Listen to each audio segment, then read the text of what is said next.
স্টেশনে গিয়ে দেখলেন ট্রেনের টিকিট শেষ।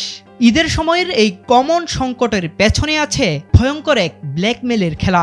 সময়ের আলোর গোপন ক্যামেরায় ধরা পড়েছে সেই ব্ল্যাকমেল। টিকিট কি হবে? 1000 টাকা পড়বে। এমনি কথা, এমনি তো ভাড়া কম আরো। দিবেন কম কত রাখবেন? 100 টাকা কম দেন। ভাই এত বেশি নিলে হবে? অল্প ইয়ে করেন। টিকিট কি অনলাইনে কাটা যাবে? অনলাইনে আছে? আগে কাটা শেষ। এগুলো আমি কাটতে রাখছি। হ্যাঁ। ও 700 টাকা দিবেন আমার। আপনি 100 টাকা 200 টাকা ভাড়া দেন, তাহলে ব্যাগ নিয়ে আসবো। এই ভাড়াই দেখছেন 15 সেকেন্ড আগে। আপনি যদি নেন তাহলে আমি বলেন, আমি আবার আমি ওর না করে দিই। আপনি কি দেন না? আমি দিই। দৃশ্যটি রাজধানীর কমলাপুর রেলওয়ে স্টেশনের। আমরা যাত্রী সেজে প্রবেশ করি এক সিন্ডিকেট চক্রের ভেতর।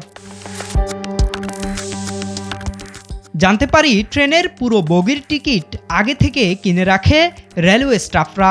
এরপর ঈদের মানুষের বাড়ি যাওয়ার তাড়নাকে পুঁজি করে দ্বিগুণ দামে কালোবাজারে সেই টিকিট বিক্রি করা হয়। এমন দুজনকে শনাক্ত করি আমরা। টিকিট নেবেন আছে কিনা সেটাই তো জিজ্ঞাসা এলাম আপনারে। কি অনলাইনে তো ঢুকে দেখি টিকিট নাই। 10 দিন আগে টিকিট থাকে না। এই যে এই সবচেয়ে চেয়ার ভিতরে আছে, এই সব যদি বসাই দিয়ে আপনার 700 টাকা করে পড়বে। চট্টগ্রাম পর্যন্ত যাবেন, গেট পর্যন্ত পুলিশ অফিসার, পুলিশ ডিসি যা আছে সব আমার। পুলিশ না, যদি ম্যাজিস্ট্রেটের গাড়ি থাকে, আমি আপনার এই গাড়িতে আছি, আমি আমার বগিতে আছি, উনি ওনার বগিতে আছে। এইভাবে আপনারা কেউ জিজ্ঞাসা করবেন আপনি কে, কোথায় যাবেন। না, এরকম একবার গেছিলাম, হ্যাঁ, নাম যখন আরেকজন, তখন সে বলে যে এটা তো আপনার টিকিট। আপনার না, এই কারণে আপনাকে আমি আগে টিকিট দেবো না। আমি বসাই নিব, আমার আপনার সব বিস্তারিত নিব, টেনশন নাই। যদি পুলিশ আছে, ম্যাজিস্ট্রেট আছে, যাই আসে আপনারা জিজ্ঞাসা করলে আমারে বলবেন। এমন ব্ল্যাকমেল স্রেফ দুর্নীতি নয়, বরং একটি সুসংগঠিত চক্রের ভয়ঙ্কর খেলা। প্রায় প্রতি ঈদেই এই চক্রের থাবায় পড়ে দ্বিগুণ দামে টিকিট কিনতে বাধ্য হন সাধারণ যাত্রীরা। ওই আপনি কইলেন আর আমি মেনে নিলাম তা না, আর আমি কইলাম আপনি মেনে নিলেন তা না। কনফার্ম হতে হবে। আপনার সাথে কন্ট্যাক্ট করলে আমি আর যাত্রী নেবো না। আর আপনার সাথে যখন হবে না তখন আমি অন্য যাত্রী নেবো না, আমি ফাঁকা যাবো। হয়ে গেলে আমার লাভ কি? এগুলো তো আপনি আগেই কাটে রাখছেন। হ্যাঁ, আপনি তো আগেই কাটে রাখছেন। এই জন্যে আপনাদের সাথে আমার কনফার্ম হওয়া লাগবে। এবার ক্যামেরা নিয়ে সরাসরি ওই স্টাফের মুখোমুখি হই আমরা।